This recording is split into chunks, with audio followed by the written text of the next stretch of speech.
Hello friends, അപ്പോൾ ഇന്നത്തെ video നമ്മൾ ഡിസ്കസ് ചെയ്യുന്നത് പീപ്പിൾ ഡെവലപ്മെൻറ്റ് ആൻഡ് എൻവയോൺമെൻറ്റിലെ ഇമ്പോർട്ടൻ്റ് ആയിട്ടുള്ള കുറച്ച് ഏരിയാസാണ്. അതിൽ ഫസ്റ്റ് നമ്മൾ ഡിസ്കസ് ചെയ്യുന്നത് national action plan on climate change ആണ്, NAPCC. Okay, national action plan on climate change 30th June 2008 ഈ ഒരു ആക്ഷൻ പ്ലാൻ വന്നിട്ടുള്ളത്. പ്രത്യേകം ഡേറ്റൊക്കെ നോട്ട് ചെയ്യുക കേട്ടോ. 30th June 2008 NAPCC വന്നിട്ടുള്ളത്. അതുപോലെ തന്നെ ഇത് ഇന്ത്യയിലാണ് വന്നിട്ടുള്ളത് എന്നുള്ള പ്രത്യേകം നോട്ട് ചെയ്യേണ്ട ഒരു കാര്യമാണ്. കാരണം ഇത് എവിടെയാണ് എസ്റ്റാബ്ലിഷ് ചെയ്തിട്ടുള്ളത്, ഈ ഒരു പ്ലാന് ആര് കൊണ്ടുവന്നിട്ടുള്ള ഇന്ത്യയിൽ കൊണ്ടുവന്നിട്ടുള്ള ഒരു പ്ലാനാണ്. ഓക്കെ, ഇത് എന്തിനു വേണ്ടിയിട്ടാണെന്ന് വെച്ചാൽ ക്ലൈമറ്റ് ചേഞ്ച് കോമ്പാക്റ്റ് ചെയ്യുക, ക്ലൈമറ്റ് ചേഞ്ചിനെ കോമ്പാക്റ്റ് ചെയ്യാൻ വേണ്ടി ഇന്ത്യ ഇനീഷ്യേറ്റീവ് ചെയ്തെടുത്ത പ്ലാനാണ് national action plan for climate change എന്ന് പറയുന്നത്. അപ്പോൾ നോട്ട് ചെയ്യേണ്ട പോയിൻറ്റ്സ്, ഇന്ത്യയിലാണ് 2008 വന്നിട്ടുള്ളത്, ക്ലൈമറ്റ് ചേഞ്ച് ആണെന്നും കൂടെ ഓർത്ത് വയ്ക്കുക. ഇതിന് 8 മിഷൻസ് ആണുള്ളത്.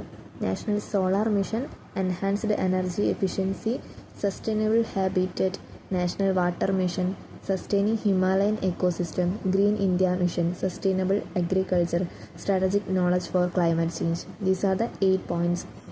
അപ്പോൾ നാഷണൽ സോളാർ മിഷൻ എന്ന് പറയുമ്പോൾ സോളാർ എനർജി ഡെവലപ്മെൻറ്റിന് വേണ്ടിയിട്ടുള്ളതാണ്. എൻഹാൻസ് എനർജി എഫിഷ്യൻസി എന്ന് പറയുമ്പോൾ carbon emission energy efficiency, industrial energy efficiency ആയിട്ട് റിലേറ്റഡ് ആണ്. സസ്റ്റൈനബിൾ ഹാബിറ്ററ്റ് എന്ന് പറയുമ്പോൾ അർബൻ സസ്റ്റൈനബിലിറ്റിയാണ് അവിടെ വരുന്നത്. ആൻഡ് നാഷണൽ വാട്ടർ മിഷൻ എന്ന് പറയുമ്പോൾ വാട്ടർ കൺസർവേഷൻ ആയിരിക്കും. സസ്റ്റൈനിങ് ഹിമാലയൻ എക്കോസിസ്റ്റം എന്ന് പറയുമ്പോൾ traditional knowledge and livelihood system ഉണ്ടായിരുന്നു. ഹിമാലയൻ എൻവയോൺമെൻറ്റ് ആൻഡ് കമ്മ്യൂണിറ്റീസ് അതിനെ പ്രൊട്ടക്ട് ചെയ്യലാണ്. ആൻഡ് ഗ്രീൻ ഇന്ത്യ മിഷൻ എന്ന് പറയുമ്പോൾ ഫോറസ്റ്റ് എക്സ്പാൻഷനാണ്. And sustainable agriculture, climate resilience അഗ്രികൾച്ചറാണ്. And strategic knowledge for climate എന്ന് പറയുമ്പോൾ ക്ലൈമറ്റ് റിസർച്ചാണ്. അപ്പോൾ എത്രയാണ് 8 പോയിൻറ്റ്സ്. അപ്പോൾ 8 പോയിൻറ്റ്സ് നിർബന്ധമായിട്ടും പഠിക്കേണ്ട പോയിൻറ്റ്സാണ്. 8 പോയിൻറ്റ്സിൽ ഏതെങ്കിലും തന്നിട്ട് ഏതെങ്കിലും അതിലില്ലാത്തൊരു പോയിൻ്റ് തന്നിട്ട് ഇതിലേതൊക്കെയാണ് NAPCCയുടെ പോയിൻറ്റ്സ് മിഷൻസ് എന്ന് ചോദിക്കും. ഓക്കെ, അപ്പോൾ ദീസ് ആർ ദ 8 പോയിൻറ്റ്സ്. ഇനി നെക്സ്റ്റ് ഇമ്പോർട്ടൻ്റ് ആയിട്ടുള്ളൊരു ഏരിയ എന്ന് പറഞ്ഞാൽ ആസിഡ് റെയിൻ ആണ്. നമ്മുടെ എൻവയോൺമെൻറ്റിൽ വരുന്ന ഡിസാസ്റ്ററുകളിൽ ഒന്നാണ് ആസിഡ് റെയിൻ എന്ന് പറയുന്നത്. ഈ ആസിഡ് റെയിൻ എങ്ങനെയാണ് ഉണ്ടാവുന്നതെന്ന് വെച്ച് കഴിഞ്ഞാൽ sulphur dioxide and nitrogen oxides കൂടിച്ചേർന്നിട്ടുണ്ടാവുന്ന ഒരു പ്രതിഭാസമാണ് എന്തെന്ന് പറയുന്നത് ആസിഡ് റെയിൻ എന്ന് പറയുന്നത്. ഈ ആസിഡ് റെയിൻ കാരണം ഉണ്ടായ ഒരു ദുരന്തമാണ് എന്തെന്ന് പറയുന്നത് ഈ താജ്മഹലിന് വന്നിട്ടുള്ള ഡാമേജ് എന്ന് പറയുന്നത്. താജ്മഹലിൻ്റെ വൈറ്റ് മാർബിൾസ് യെല്ലോ കളറായി മാറുകയാണ് ചെയ്യുന്നത്. ആസിഡ് റെയിൻ ഉണ്ടാകുന്നത് മൂലം മാർബിൾസിൻ്റെ കളറ് മാറുന്ന ഒരു പ്രതിഭാസമുണ്ട്. അതിനെന്താ പറയുന്നത് വെച്ചാൽ മാർബിൾ ക്യാൻസർ എന്നാണ്. ഓക്കെ, താജ്മഹൽ, അതായത് ഒരു ക്വസ്റ്റ്യൻ ഇങ്ങനെ വരാം, phenomena of damaging Taj Mahal is called. താജ്മഹലിന് ഡാമേജ് വരുത്തുന്ന ഫിനോമിന എന്താ പറയുകയെന്ന് വെച്ച് കഴിഞ്ഞാൽ അത് മാർബിൾ ക്യാൻസർ ആണ്. ഈ മാർബിൾ ക്യാൻസർ എന്ന് വെച്ചാൽ എങ്ങനെയാണ് വൈറ്റ് മാർബിൾസിന് യെല്ലോ മാർബിൾസ് ആയിട്ട് മാറുന്നതാണ്.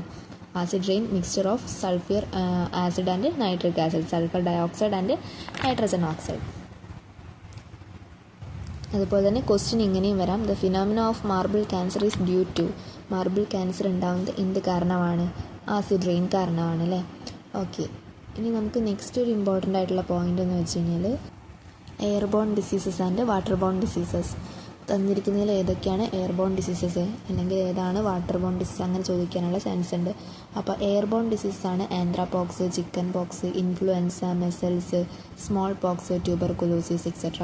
And waterborne diseases are cholera, diarrhoea, filaria, malaria, typhoid, dysentery, hepatitis, amoebiasis and poliomyelitis. അതങ്ങനെ തന്നെയാണ് പ്രൊനൗൺസിയേഷൻ തോന്നുന്നു കേട്ടോ. ഓക്കെ, അപ്പോൾ ഏതൊക്കെയാണ് എയർബോൺ ഡിസീസസ്, ഏതൊക്കെയാണ് വാട്ടർ ബോൺ ഡിസീസസിൽ, അതുപോലെ ഇതിൽ ഏതിനൊക്കെയാണ് ഹോസ്റ്റ് വേണ്ടത് അല്ലെങ്കിൽ ഡയറക്റ്റായിട്ട് സ്പ്രെഡ് ആവുന്നത് ഏതാണ്, ആ രീതിക്കൊക്കെ നോക്കി വയ്ക്കുക.